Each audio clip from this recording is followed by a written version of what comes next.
الحمد لله كفى وسلام على عباده الذين اصطفى أما بعد فأعوذ بالله من الشيطان الرجيم بسم الله الرحمن الرحيم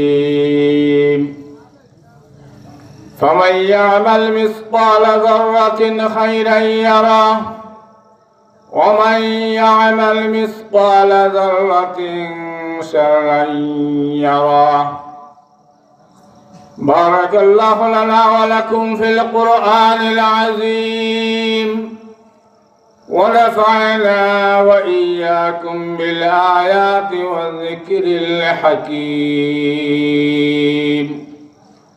خواهی مرتبہ محبت و ساتھ درود پڑھو صلی اللہ علیہ سيدنا ومولانا محمد وعلى آله وصحابه وسلم صلى الله على سيدنا ومولانا محمد وعلى آله وصحابه وسلم محترم حاضرين আমি আমাদের বন্দরবাজার কেন্দ্রীয় জামে মসজিদের খতিব হযরত মাওলানা মুশতাক আহমদ খান সাহেব আসার পরে আমার কথা শেষ করেছিলাম। ইমাম সাহেব বলতেছেন যে অসমাপ্ত কথা শেষ করার জন্য ইতিমধ্যেই আমাদের জামিয়া তাওয়াক্কুলিয়া রেঙ্গা মাদ্রাসার সুনামধন্য মুহাদ্দিস প্রখ্যাত ওয়াইজ হযরত মাওলানা ফজলুর রহমান সাহেব মাধবপুরী দামাত বরকাতুহুল আলিয়া তিনিও তশরিফ এনেছেন এবং আরও দিগর ওলামায়ে কেরাম এসেছেন। আমরা ইনশাআল্লাহ অল্প কিছুক্ষণের মধ্যেই আপনাদের সামনে তাদেরকে উপস্থাপন করব, পেশ করব। এর আগে আমি আপনাদের এলাকার সন্তান হিসাবে একটা অনুরোধ করতে চাই যে খুব লজ্জা লাগে এই যে মুশতাক খান সাহেবকে এখানে মাগরিবের পরে দেওয়া হলো, অথচ সামনে আমরা মানুষ মাত্র কয়েকজন। সিঁড়িগুলো আমি জানি না গড় কতটা, প্রত্যেক ঘর থেকে একজন করে আসলে মনে হয় এই পিন্ডালের ভিতরে জায়গা হবে না, আমার আইডিয়া বা আন্দাজ। কিন্তু আমরা সবাই বাহিরে, কেউ এদিকে হাঁটাহাঁটি করছি, কেউ দোকানে, কেউ বাড়িতে। আমি অনুরোধ করব আপনারা এদিক সেদিক ঘোরাফেরা না করে, অযথা সময় নষ্ট না করে মেহেরবানি করে মাহফিলে চলে আসুন। কারণ এই মাহফিলের দাম এত বেশি যে আল্লাহ রাসূল সাল্লাল্লাহু আলাইহি ওয়াসাল্লাম বলেন, হাফাতহুমুল মালাইকা ওয়া গাশিয়াতুহুমুর রাহমা ওয়া নাযালাত আলাইহিমুস সাকিনা ওয়া যাকারাহুমুল্লাহু ফীমান ইনদা আও কামা ক্বালা আলাইহিস সালাতু ওয়াস সালাম। সুবহানাল্লাহ বলেন। আকায়ে নামদার তাজদারে মদিনা জিগর গুশায়ে আমেনা মক্কার গতি মদিনার জ্যোতি রহমাতুল লিল আলামিন সাইয়্যিদুল কাউনাইন ফখরুল আলাম ওয়াল আলামিন শাফিউল মুজনিবিন মুহাম্মদুর রাসূলুল্লাহ, জোরে বলেন সাল্লাল্লাহু আলাইহি সাল্লাম, জোরে বলেন। কারণ এই ওয়াজ একটু আগে করে গেছি যে নবীজির নাম শুনলে দুরূদ পড়তে হয়। একদিন জুমার খুতবা দিবেন আল্লাহর নবী, মিম্বরে আরোহণ করছেন, এমনি সময় প্রথম সিঁড়িতে পা রাখলেন, বললেন আমিন। কি বললেন? আমাদের দেখছেন না সূরা ফাতিহা নামাজে পড়ার পরে ইমাম সাহেব আমরা আসতে বলি আমিন, বলি না? মানে এই সূরা ফাতিহার মধ্যে অনেক দোয়া আছে, অনেক দোয়া আছে, সেইগুলো বলার পরে আমরা আল্লাহর দরবারে বলি আমিন, মানে আল্লাহ তুমি কবুল করো। এটার অর্থ কি? জামাতে নামাজ পড়তে যখন মুক্তাদিরা আমিন বলে, এই সময় আল্লাহর তৈরি নূরের ফেরেশতারাও আমিন বলে। জোরে বলেন সুবহানাল্লাহ। যদি ফেরেশতাদের আমিনের সাথে আপনার আমিন মিলে যায় তাহলে আপনি দুনিয়া আখিরাতে কামিয়াব হয়ে গেলেন, সবকিছু পার হয়ে গেল। বলেন সুবহানাল্লাহ। এই জন্য ভালো কোনো কিছু শুনলে আমিন বলবেন, দোয়া করবেন আমিন বলবেন। নবী করিম সাল্লাল্লাহু আলাইহি ওয়াসাল্লাম মসজিদের মিম্বরে পা রাখলেন, প্রথম সিঁড়িতে বললেন আমিন। কি বললেন? দ্বিতীয় সিঁড়িতে পা রাখলেন, বললেন আমিন। তৃতীয় সিঁড়িতে পা রাখলেন, বললেন আমিন। সাহাবায়ে কেরাম রিদওয়ানুল্লাহি তাআলা আলাইহিম আজমাইন নবীজির সামান্যতম কোনো কিছু দেখলেই এটা জানার আগ্রহ থাকতো তাদের, যে এটা কি জন্য আল্লাহ নবী, এটা কি কারণে, এটা করলে ফায়দা কি, তারা জানার জন্য আগ্রহ বড় অপেক্ষা করতেন। এমনকি এমন আছে যে এক একজন সাহাবী এক বেলা দুই বেলা নয়, দিনের পর দিন উপোস, মানে ক্ষুধার্ত বুভুক্ষ, তারপরও নবীজির দরবার থেকে এক মুহূর্তের জন্য সরেন না। কারণ যদি আমি সরে যাই আর আল্লাহ রাসূল সাল্লাল্লাহু আলাইহি ওয়াসাল্লাম যদি এমন কোনো গুরুত্বপূর্ণ কথা বলেন, নবীজি তো সব কথাই গুরুত্বপূর্ণ, যে এটা বাজার খুদা বুজুর্গ তুই কিসসা মুখতাসর, কারণ আল্লাহর নির্দেশ ছাড়া নবীজি কোনো কিছুই নিজ থেকে বলেন না। আর সবচাইতে মর্যাদা আল্লাহর পরে এই জমিনে আসমানে সব জায়গায় একমাত্র আল্লাহর পরে যার মর্যাদা বেশি, তিনি কে? নবী মুহাম্মদুর রাসূলুল্লাহ সাল্লাল্লাহু আলাইহি ওয়াসাল্লাম। তৃতীয় সিঁড়িতে পা রাখলেন, আমিন বললেন। সাহাবায়ে কেরাম জিজ্ঞাসা করলেন, ইয়া রাসূলুল্লাহ, ইয়া হাবিবাল্লাহ, ওগো আল্লাহর নবী, আরো তো জুমার খুতবা আপনি দিতে উঠেন, মিম্বরে আরোহণ করেন, কিন্তু কোনদিন তো এইভাবে আমিন আমিন বলতে শুনিনি। ইয়া রাসূলুল্লাহ, ইয়া হাবিবাল্লাহ, আজকে একটা ব্যতিক্রমী দৃশ্য আমাদের চোখের সামনে পড়ল, আনকমন। এটা কেন করলেন? নবী করিম সাল্লাল্লাহু আলাইহি ওয়াসাল্লাম সাহাবায়ে কেরামকে বললেন, আজকে যখন আমি মিম্বরে আরোহণ করি, তখন আল্লাহর দূত জিবরাইল আলাইহিস সালাতু ওয়াস সালাম, যে ফেরেশতা ওহী নিয়ে আসেন, শুধু আমাদের নবী না, সকল নবীদের কাছে ওহী নিয়ে এসেছেন, সেই মুকাররাবুল মালায়েকা যে চারজন, তার মধ্যে জিবরাইল আলাইহিস সালাম যিনি সরদার, এই জিবরাইল আলাইহিস সালাতু ওয়াস সালাম এসে বললেন, ওগো নবীজি, যেই ব্যক্তি রমজান মাস পেল আর তার জীবনের গুনাহ খাতা মাফ করাইতে পারল না, তার ধ্বংস অনিবার্য। এটা নেক দোয়া করলেন না বদদোয়া করলেন? জুড়ে বলেন, কি করলেন? বদদোয়া করছেন। যেই ব্যক্তি রমজান মাস পেল আর নিজের জীবনের সমস্ত গুনাহ খাতা মাফ করাইতে পারল না, তার ধ্বংস অনিবার্য। আমি জিবরাইলের এই দোয়ার সাথে ঐক্যমত পোষণ করে আমিন বলেছি, বলেন সুবহানাল্লাহ। তাহলে বোঝা গেল রমজান মাস আসলে এটা গুনাহ মাফ করার মাস, রমজান মাস আসলে গুনাহ থেকে পাক সাফ হওয়ার মাস, রমজান মাস আসলে আপনার নিজের জীবনের পাপ পঙ্কিলতা থেকে পবিত্র হওয়ার মাস।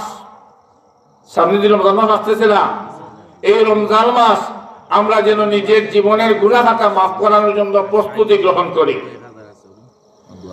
দ্বিতীয় নম্বরে, আমি যখন আবার দ্বিতীয় সিঁড়িতে পা রাখলাম, তখন আল্লাহর দূত জিবরাইল বদদোয়া করেছেন। আর একটা কি বদদোয়া করেছেন? যে ওগো নবীজি, যারা তাদের বৃদ্ধ মা বাবাকে পেল, বয়স্ক মা বাবাকে পেল, বুড়া মা বাবাকে পেল, দেখছেন না মানুষ বৃদ্ধ হয়ে গেলে অসহায় হয়ে যায়, ছেলের হাতে দিয়ে তাকায়, মেয়ের হাতে দিয়ে তাকায়, পরিবারের অন্যদের হাতে দিয়ে তাকায়। যারা তাদের বৃদ্ধ মা বাবাকে পেল, হিনে হায়াতে বৃদ্ধা অবস্থায় পেল, আর নিজের মা বাবার খিদমত করে সন্তুষ্টি অর্জন করে জান্নাত অর্জন করতে পারল না, তার ধ্বংস অনিবার্য। বলেন না নাউযুবিল্লাহ। আল্লাহর কাছে আমরা পানা চাই। জিবরাইল আলাইহিস সালাতু ওয়াস সালামের এই দোয়া, এই বদদোয়ার প্রতি আমি ঐক্যমত পোষণ করে আমিও আমিন বলেছি। চিন্তা করছেন, নবীজি আমিন বলেছেন। বুঝতে পারছেন সহজ বিষয় না কঠিন? অত্যন্ত কঠিন বিষয়। তাহলে বোঝা গেল আমাদের যাদের মা বাবা আছেন আমরা মা বাবার খিদমত করব। কোরআন কারীমেই তো আল্লাহ রাব্বুল আলামিন মা বাবার খিদমতের কথা বলেছেন। উফ শব্দ বলতে দিও না বলেছেন, বলেন নাই? আর এমন এক যুগ আসছে যেই যুগে তার মা বাবার রুহের মাগফিরাত বা ইসালে সওয়াব না করে আরেক হিসাবে ইসালে সওয়াব মাসুল করে, আছে না? তার মা বাবা তার জন্য সবচেয়ে বড় বুজুর্গ, তার মা বাবা তার জন্য সবচেয়ে বড় পীর, তার মা বাবার চাইতে আব্দুল কাদের জিলানীও বড় পীর হতে পারেন না। সন্তানের জন্য তার মা বাবা, কয়েকটা দোয়া আছে যে দোয়াটা আর মানে ফিরত আসে না, সুবহানাল্লাহ বলবেন না? এর মধ্যে একটা দোয়া হলো মা বাবার দোয়া। যদি কোনো সন্তানের জন্য মা বাবা দোয়া করে, এ বেনামাজি হোক, বেরোজাদার হোক, যে কোনো হয় না কেন, কিন্তু তার সন্তানের জন্য যদি সে দোয়া করে, তাহলে এই দোয়া আল্লাহর কাছে কবুল হতে কোনো পার্টিশন লাগে না, কোনো মাধ্যম লাগে না, কোনো প্রতিবন্ধকতা লাগে না, সাথে সাথে আসছে মহল্লায় এই দোয়া চলে যায় এবং কবুল হয়ে যায়। মা বাবার জন্য দোয়া করবেন। আকায়ে নামদার তাজদারে মদিনা বিশ্বনবী সাল্লাল্লাহু আলাইহি ওয়াসাল্লাম বলেন, এই আমার উম্মতের নারী পুরুষেরা, কেউ যদি মহব্বতের নজরে তার মা বাবার চোখের দিকে মুখের দিকে তাকায়, ভালোবাসার নজরে, মহব্বতের নজরে, আদরের নজরে মা বাবার মুখের দিকে তাকায়, আল্লাহ রাব্বুল আলামিন এই সন্তানের জন্য একটা কবুল হজের সওয়াব দান করেন। সাহাবায়ে কেরাম প্রশ্ন করেন, ইয়া রাসূলুল্লাহ, ইয়া হাবিবাল্লাহ, যদি দুইবার তাকায়? নবীজি বলেন দুইটা। যদি তিনবার তাকায়? তিনটা। আল্লাহর নবী বলেন, এ আমার সাহাবায়ে কেরাম, যতবার তাকাইবে ততটা মকবুল হজের সওয়াব তার নামায়ে আমলে দান করা হবে। আর যদি মা বাবাকে কষ্ট দেয়, তাহলে তাহাজ্জুদ, ইশরাক, চাঁদ, যাই নফল নামাজ আর সুন্নত পড়েন না কেন, আর কপালে এত বড় দাগ ফালান না কেন, দেখবেন এই মা বাবার বদদোয়ায় আপনি দুনিয়াতেই দলিলার খারাপ হয়ে যাবে। আরে আজকেই একজন মা আমার কাছে এসে চোখের পানি ছেড়ে দিল। সন্তান একটু তা আলোক করে দিয়েছে, সে ভালো মানে পয়সাওয়ালা হয়ে গেছে মা বাবাকে। আমি তখন সাথে সাথে মানে শরীরটা শিহরিত উঠে, সে তো বুঝতেছে না। কত বড় বড় দলিল, কত বড় বড় ক্ষমতাধর ব্যক্তি এই পৃথিবীতে আমরা দেখলাম, দেখি নাই? মুহূর্তের মধ্যেই সকালবেলার দনিরে তুই ফকির, সন্ধ্যাবেলা নদীরে ফার ভাঙ্গে সে ফার ঘরে, এই তো নদীর খেলা। সকালবেলার দনিরে তুই ফকির, সন্ধ্যাবেলা আমাদের চোখের সামনে না? এর 5 তারিখ, গত আগস্টের 5 তারিখ দেখুন না, 4 তারিখ রাত্রে যা আঙ্গুলের হেলনিতে 56,000 বর্গ কিলোমিটার একদিকে হয়ে যাইত, আসল না? যার আঙ্গুলের ইশারায়, যার একটা নির্দেশে এই দেশের মাদ্রাসাগুলোতে গিয়ে হরকতুল জিহাদ করত, এই দেশের মাদ্রাসাগুলোতে গিয়ে জঙ্গিকৃত হইতো, তাদের অবস্থা কোথায় এখন? আরে বলে না কোথায়? নদীর পার ভাঙ্গে সে ফার গড়ে, এই তো নদীর খেলা। সকাল বেলার দনিরে তুই ফকিরি, সন্ধ্যাবেলা। ঠিক না? ঠিক না? একটা ঘটনা বলি। একজন মানুষ বনি ইসরাইলের যথাসম্ভব তাফসীরের কিতাবে, তাফসীরে কবিরে ইমাম ফখরুদ্দিন রাজি রাহমাতুল্লাহি আলাইহি এই ঘটনাটা আনছেন। এক ব্যক্তি তৎকালীন সময়ে খুব ধনাঢ্য, ধনী, সে একটা তার বিয়ের আয়োজনের সময় একেবারে বড় ধরনের আয়োজন করেছে খাবারের, যে যত মানুষ পারে তার এই জিয়াফত বা দাওয়াতে সবাই খাবে। তবে খানের টাইমটা দিয়েছে দুপুর 12টা থেকে সন্ধ্যা 6টা পর্যন্ত। কোন টাইম? দুপুর 12টা থেকে খাবার শুরু হবে আর সন্ধ্যা 6টার সময় শেষ হয়ে যাবে। ছয়টার পরে আর একজন মানুষকেও খাওয়ানো যাবে না। মনে করেন একটা রাজপুত্র তার 600 গরু বা 600 মহিষ জব করছে, একেবারে মানে আমোদ কয়েক গ্রাম বা কয়েক এলাকার মানুষে খাবে, অসুবিধা নেই, কিন্তু টাইম ফিক্সড করে দিছে এই সময় থেকে এই সময় পর্যন্ত সবাই খাবার গ্রহণ করতেছে, খাচ্ছে। ইতিমধ্যে 6টার পরে 2জন মানুষ এসে বুভুক্ষ, ক্ষুধার্ত, ফকির, মিসকিন, গরিব, এরা বলতেছে এসে আমরা আসছি আপনার ময়মনসিংহ থেকে, খবর পেয়েছি আপনার এখানে আজকে অনির্ধারিত ভাবে যে আসবে তাকে খাওয়াবেন, আমরা আসছি, আমাদেরকে একটু আপনি খাওয়ান আমাদেরকে, আমরা অনেক দিন হয় একটু গোশত বা মাংস খাইতে পাইনি, আমাদেরকে খাওয়ান। সে বলতেছে না, আমার অর্ডিন্যান্স জারি করা আছে 6টা পর্যন্ত, এরপরে আর একজনও খাওয়ানো যাবে না, তোমাদের 2জনকে খাওয়ানো বসতে হলে বসাইলে আরো কয়েকজন এসে বসে যাবে। আর ঘটনাক্রমে এই সময় তারা স্বামী স্ত্রী তারা নিজেরা খাইতেছে, কথা বুঝছেন? এমনি সময় তারা এত কাকুতি মিনতি করে বলতেছে আমাদেরকে এক টুকরা মাংস দিয়ে দেন, আমরা অনেক দূর থেকে এসেছি বলে। না, হবে না, যাও চলে যাও, এখান থেকে উঠো। দেখছেন না ফকিরদেরকে আমরা কিভাবে ছাড়াই, কখনো এরকম করবেন না।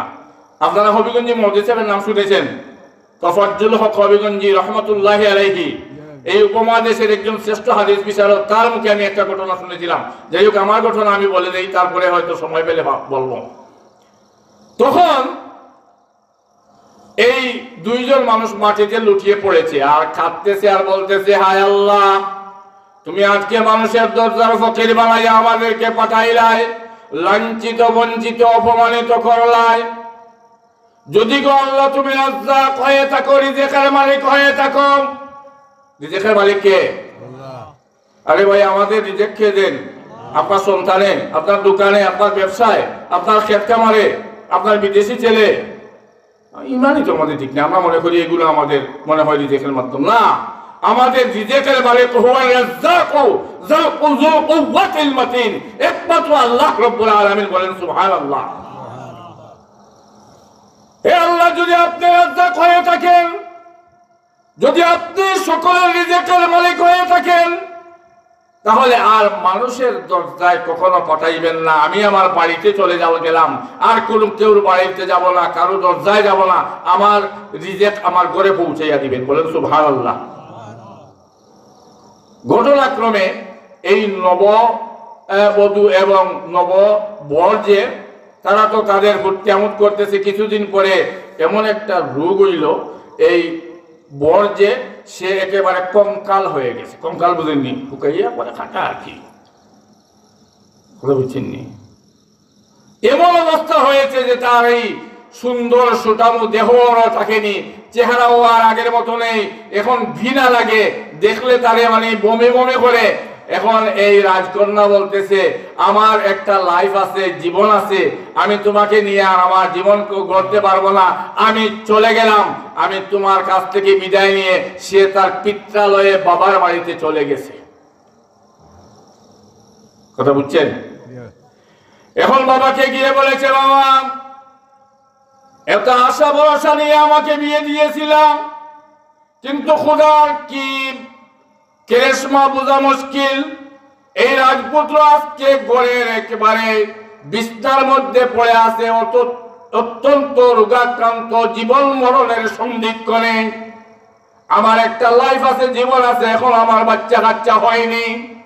যদি আপনি অন্য জায়গায় আমাকে বিয়ে দেন তাহলে ভালো হয়। সুবহানাল্লাহ বলবেন না? এভাবে স্বামীর কাছ থেকে চলে গেলে তো বিয়ে হয়, একটা দুইটা তিনটাও তো বিয়ে হয়। ঘটনাক্রমে বাবা আরেক জায়গায় কিছু ধনাঢ্য একজন মানুষ, অত্যন্ত ধনী, আর খুব নতুন ধনী হয়েছে। ধনী কিন্তু নতুন ধনী হয়েছে। কি ধনী? পুরাতন ধনী একটা, নতুন ধনী একটা।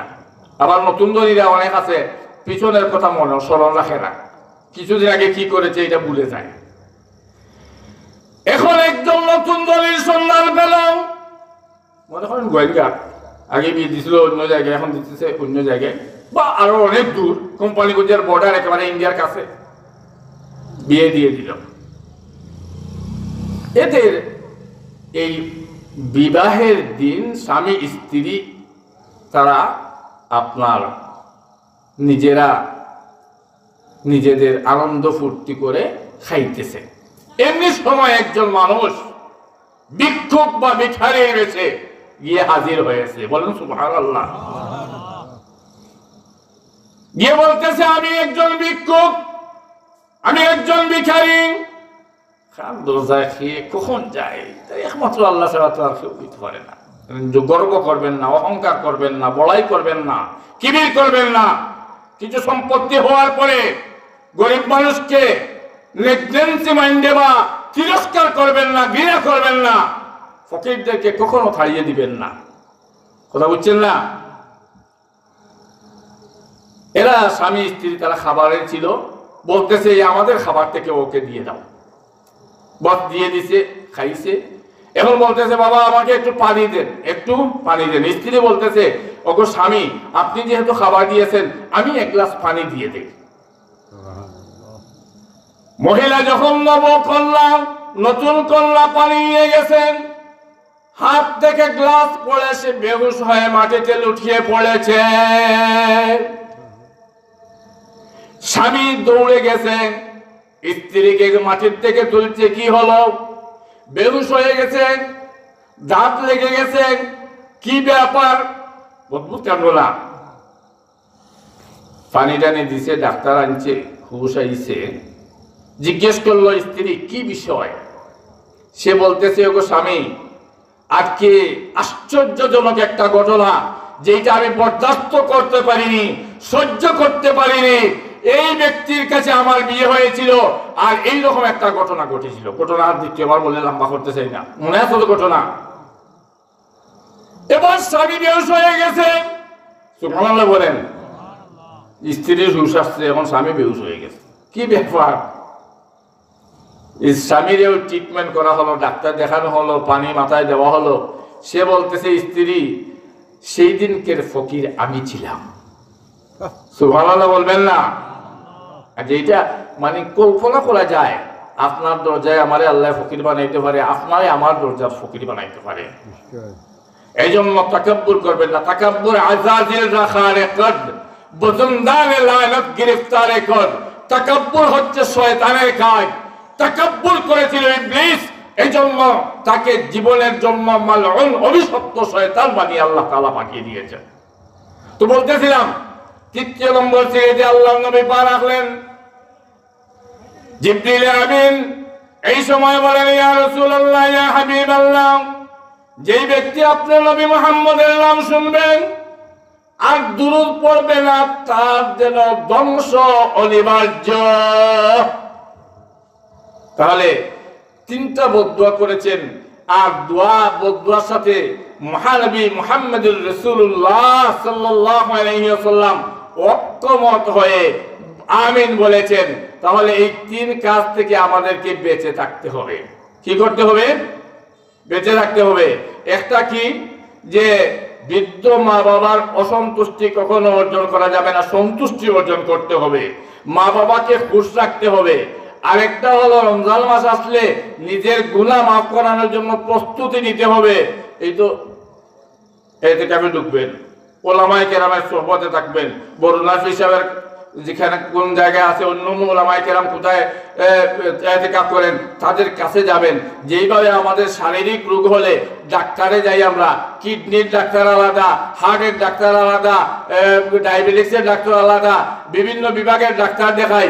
এইভাবে আমাদের দেহে এবং আত্মার ডাক্তার যারা, হেকিমুল উম্মত আশরাফ আলী থানভী, হেকিমুল উম্মত হযরত হুসাইন আহমদ মদনী রাহমাতুল্লাহি আলাইহি, এইভাবে আমাদের বর্তমান যুগে যারা আছেন এই আত্মার ডাক্তার, তাদের কাছে আমরা আত্মার চিকিৎসার জন্য, রোগ কমানোর জন্য যাব। আমাদের মানসিক, আমাদের শারীরিক রোগের চিকিৎসা তো ডাক্তারের কাছে যাই, আর আমাদের যে রুহানি বেমার যেগুলো, এগুলো মারাত্মক রোগ, এগুলো এটা দেখা যায় না।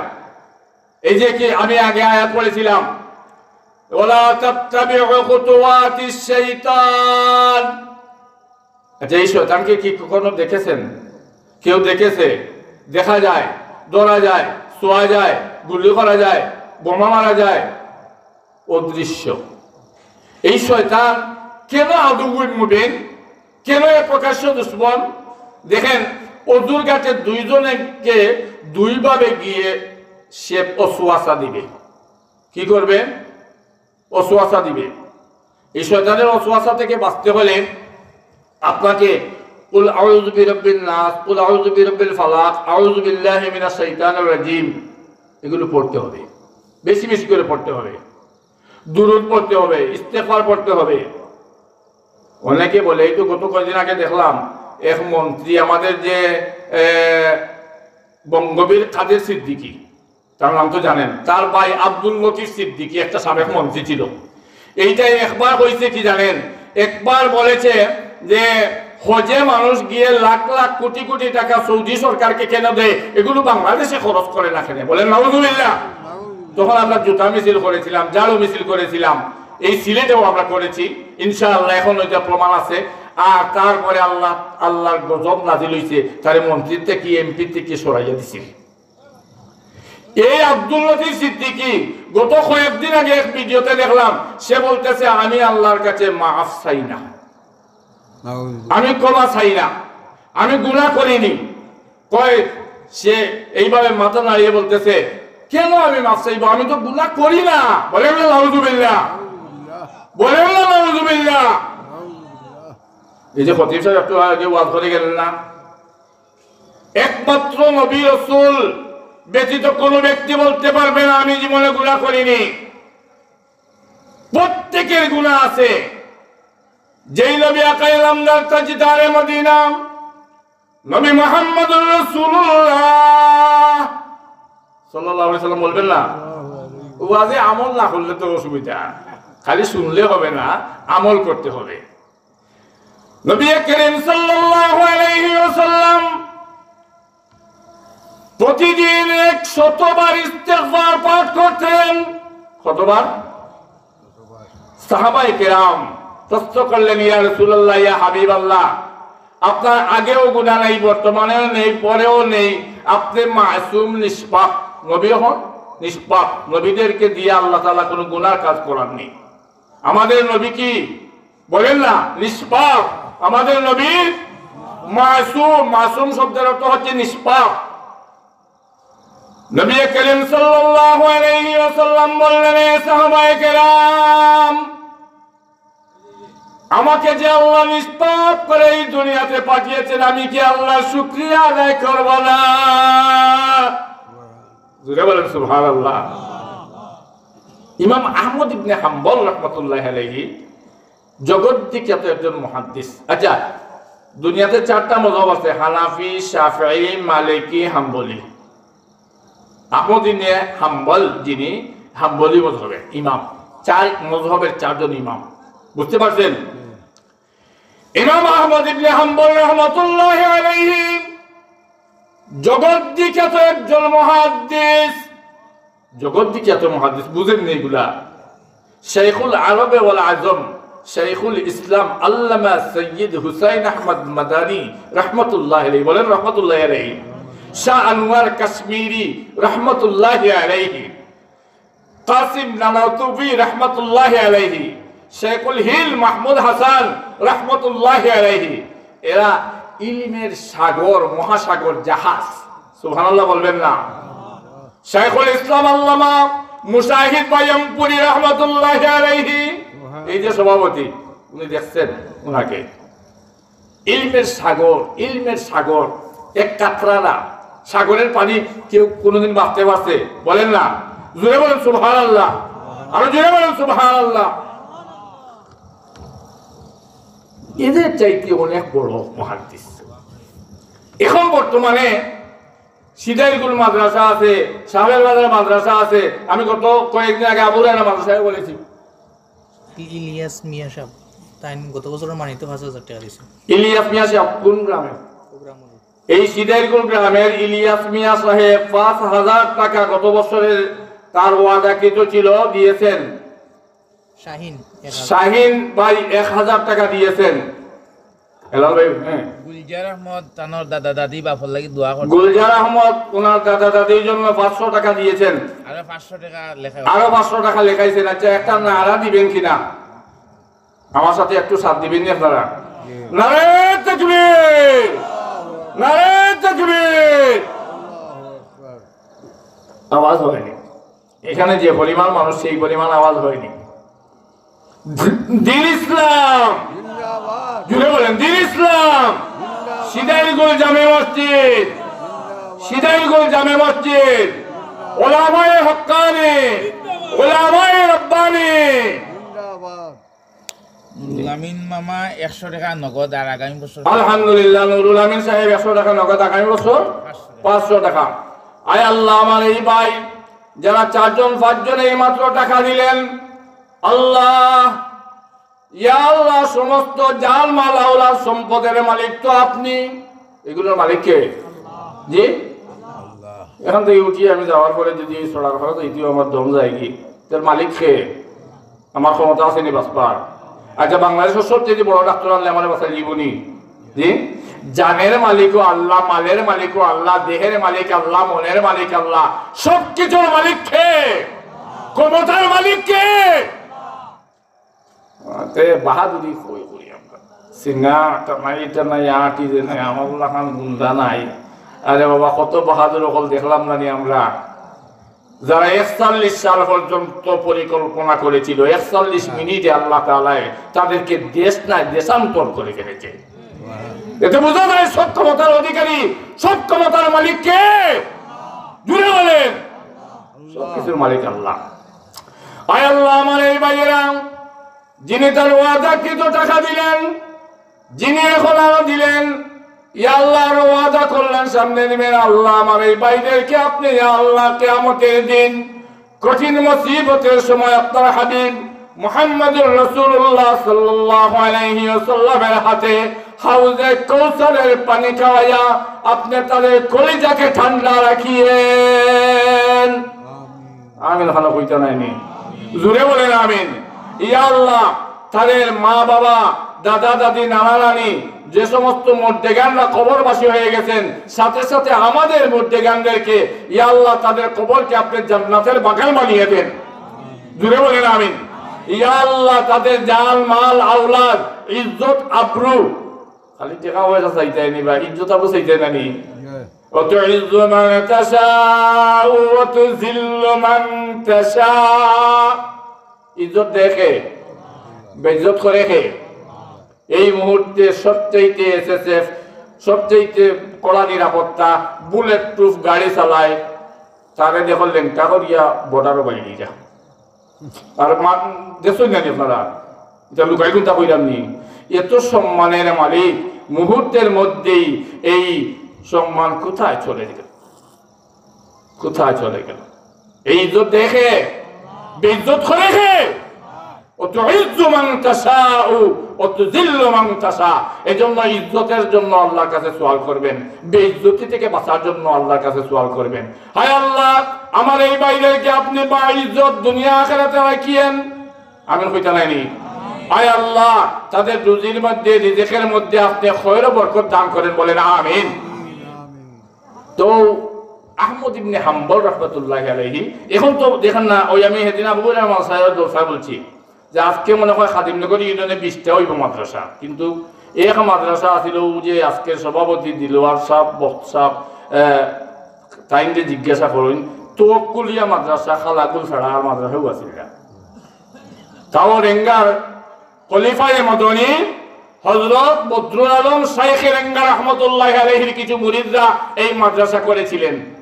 তাও এটা প্রথমে আসিল কওমে, বাদে কিতে হয়ে গেছে, এর বাদে লাখোরা মাদ্রাসা হয়েছে। এখন তো মাদ্রাসা, আমার মাদ্রাসা, মন্দিরার মাদ্রাসা সহ এই ইউনিয়নে মনে হয় 20-22টা মাদ্রাসা হইব, এমনকি টাইটেল মাদ্রাসা আবু হুরায়রা মাদ্রাসা হয়েছে।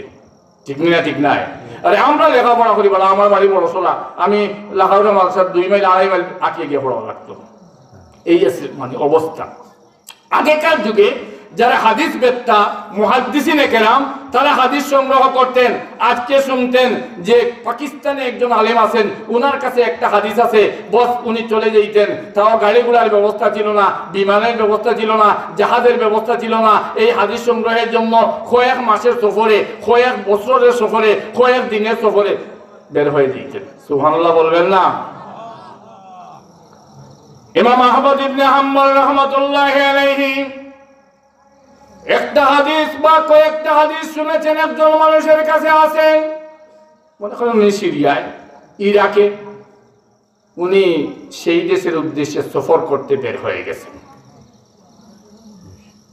এখন এই সফরগুলা তো মানে যেতে যেতে কয়েক মাস লাগবে, গাড়িগুলার ব্যবস্থা নাই, কোনোখানো লঞ্চে, কোনোখানো নৌকায় ফাড়াইতে হইব, কোনোখানো হাতারিয়া যেতে হইব। যেতে যেতে যেতে যেতে সেই দেশে গিয়া পৌঁছিয়া এক মসজিদও গিয়া উঠল, মনে করেন সিনাইগুলো মসজিদ, এটা উদাহরণ দিন আমাকে, এক মসজিদে উঠল, দুমাগুন মসজিদ, বাসা বাজার বাজারে মসজিদ। যে মুয়াজ্জিন উনি বললেন, আমি একজন মুসাফির, আরব দেশ থেকে এসেছি, আমাকে আজকে একটু মসজিদের বারান্দায় থাকবার দেন। এই মুয়াজ্জিন এটা আসিল হতা হিতা উচ্চ নানি হয়ে মসজিদ না গিয়া মুতিয়া বড়াইবার জায়গা আর হয়ে যায় না, যাও এখান থেকে। আচ্ছা এইটা মুসলমান আমরা এলাকাতে আসেন না? না, হ্যাঁ, আগিয়া হসে না, হাত দিয়া গলা অনেক লামি যায়, কথা বুঝছেন নানি? ফরজ লোকের লোক নাই, সুন্নত লইয়া টানা করে ফটোবাজি আরম্ভ করে দেয়। অথচ মসজিদও আপনি তো থাকতা, মসজিদও থাকতা, মসজিদ থাকার জায়গা।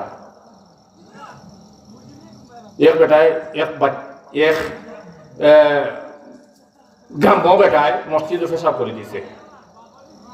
রাসূলুল্লাহ যুগ সাহাবায়ে কেরাম খুব রাগান্বিত হয়ে গেলেন, অগ্নিশর্মা হয়ে গেলেন। আল্লাহ নবী বললেন, না, রাগ করিও না। কি করিও না বলেন না? নবী করিম সাল্লাল্লাহু আলাইহি ওয়াসাল্লাম বললেন, রাগ করা যাবে না। আমার সাহাবায়ে কেরাম, তোমরা ওই প্রস্রাব পরিষ্কার করো। তারে ধমক দিলে, টান তৃষ্ণা করলে, তিরস্কার করলে, গালি দিলে আর কোনোদিন মসজিদও নাও আইতে পারে। কথা বুঝছেন না? মসজিদের আগে বইল, যদি মসজিদে গিয়ে আপনি যত সময় থাকবেন ততক্ষণ আপনি ইতিকাফের নফল ইতিকাফের নিয়ত করবেন। সুবহানাল্লাহ বলেন না? যতক্ষণ থাকবেন আপনার নামে আমলে ইতিকাফের সওয়াব লেখা হবে। আরে বাবা, একটা দিকে আটক আইও। হযরত বেলাল রাদিয়াল্লাহু তাআলা আনহু হাবশী গোলাম, কালো নিগ্রো আফ্রিকান গোলাম, গোলামের গোরের গোলাম। কথা বুঝছেন না? তো আল্লাহর কাছে এত দাম। আমার নবী বলেন, ও বিলাল,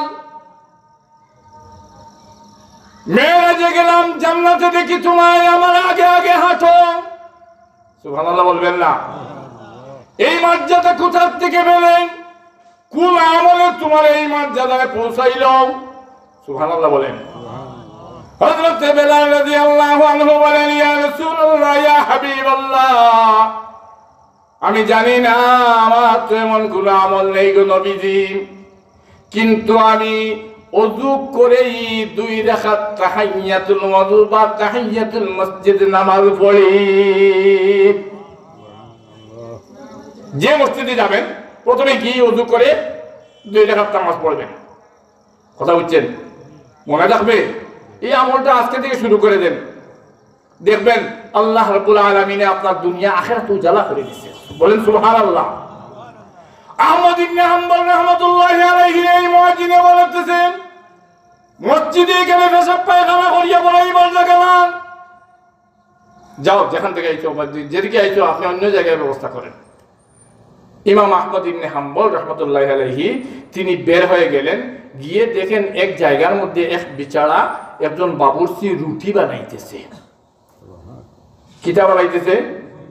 দেখছেন না, ওই যে রেস্টুরেন্ট গুলার বাহিরে চুলা থাকে।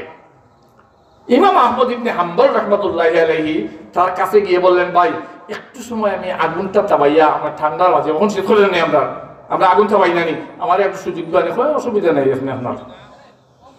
কিছুক্ষণ পরে এই বাবুর্চি বলে, আস্তাগফিরুল্লাহ। কি বলে? জুড়ে বলেন কি বলে? রুটি বলে কয় আস্তাগফিরুল্লাহ, রুটি চাড়ে কয় আস্তাগফিরুল্লাহ, রুটি উল্টাইয়া দেয় কয় আস্তাগফিরুল্লাহ, রুটি লামায় কয় আস্তাগফিরুল্লাহ। শুধু আস্তাগফিরুল্লাহ বলতে হবে। আচ্ছা, ইমাম আহমদ ইবনে হাম্বল রাহমাতুল্লাহি আলাইহি জিজ্ঞেস করেন, ভাই আমি একটা কথা আপনার কাছে জানতে চাই। ওই কি? আপনি এই শুধু আস্তাগফিরুল্লাহ আস্তাগফিরুল্লাহ আস্তাগফিরুল্লাহ এগুলো কেন বলেন?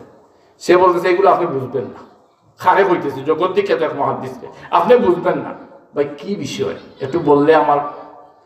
বলে আমি দুনিয়াতে এই আস্তাগফিরুল্লাহ বলে বলে যত দোয়া করেছি সব দোয়া আল্লাহর দরবারে আমার কবুল হয়ে গেছে। একটা দোয়া আমার বাকি রয়েছে। শুনেছি এই জগতের সবচাইতে বড় মুহাদ্দিস আহমদ ইবনে হাম্বল, এরে দেখা হইছে না আমার, উনাকে দেখার জন্য আমি এই দোয়া করতেছি, আস্তাগফিরুল্লাহ আস্তাগফিরুল্লাহ করতেছি। যদি আল্লাহ কবুল করে তাহলে কোনোদিন তার সাক্ষাৎ হইব, জিয়ারত নসিব হইব। ইমাম আহমদ ইবনে হাম্বল রাহমাতুল্লাহি আলাইহি বললেন, ভাই এই দোয়া আপনার কবুল হয়ে গেছে, আমি আপনার পাশেই, আমি আহমদ ইবনে হাম্বল। বলেন সুবহানাল্লাহ। এই জন্য বেরাদারানে ইসলাম, আমি আমার কথা এখানেই শেষ করলাম। সুবহানাল্লাহ, আলহামদুলিল্লাহ, লা ইলাহা ইল্লাল্লাহ, আস্তাগফিরুল্লাহ, দুরূদ শরীফ, এইগুলো আমাদের তসবিহ বানানো উচিত। আর একটা কথা কইয়া শেষ করিলাই, আমরা সবে দনিওয়াল্লাহ গিয়া খুব মাথার গাম ফালাই। আচ্ছা ফালাই নেনি, হ্যাঁ, জায়গা জমিন বেচিয়া বিদেশ এই বহুত চেষ্টা করি রাইট সেহরির সময় থেকে গিয়া আল পাই।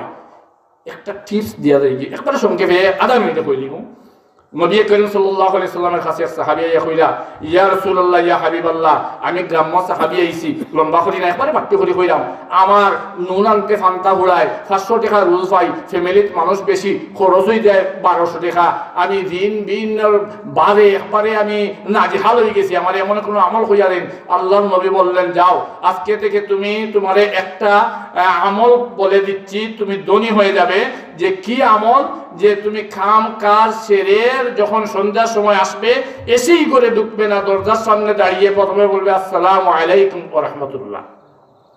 বলে আমার বউ যদি ঘরে না থাকে, বাচ্চা এটা না থাকে, বলে সাল্লিম আলাইনা, নিজে নিজের কইবে আসসালামু আলাইনা ওয়া আলা ইবাদিল্লাহিস সালিহিন। কইয়া আউযু বিল্লাহ বিসমিল্লাহ পড়িয়া সহি শুদ্ধ করে একবার সূরা ইখলাস পাঠ করবে, আর এরপরে ঘরে ঢুকবে। হোক সুবহানাল্লাহ।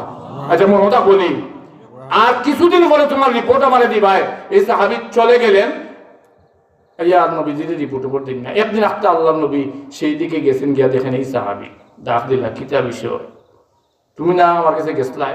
বলে ইয়া রাসূলুল্লাহ ইয়া হাবিবাল্লাহ, এখন আমি সম্পদের পারে নুব্জ হয়ে গেছি, বাঁকা হয়ে গেছি, আমার আশপাশেও আমি দিয়া শেষ করতে পারতেছি না, নবী ফুরসত পাই না, সময় পাই না, বেয়াদবি মাফ করবা, এত বরকত এত সম্পদ আল্লাহ আমারে দান করছেন। সুবহানাল্লাহ কইতা লাগি, ও আমলটা করুন যে ধনী হওয়ার লাগিয়া, ও আমলটা করুন যে ধনী হওয়ার লাগিয়া, ও কথা কইয়া আমি আমার কথা ওখানে শেষ করলাম। আর যারা তো সামতা দিবার দিবা ইনশাআল্লাহ, ইমাম সাহেব ওগুন বাসকন্দ যদি আমি লোকা, আল্লাহ রাব্বুল আলামিনে আমাদের সবাইকে মসজিদের সাথে যেন হাসর করেন, মসজিদের সাথে সম্পর্ক ফকরনওয়ালা বানাইয়া দেন, নামাজি বানাইয়া দেন, দিনদার বানাইয়া দেন, পরহেজগার বানাইয়া দেন। খোকা আমিন। ও আখিরু দাওয়ানা আলহামদুলিল্লাহি রাব্বিল আলামিন।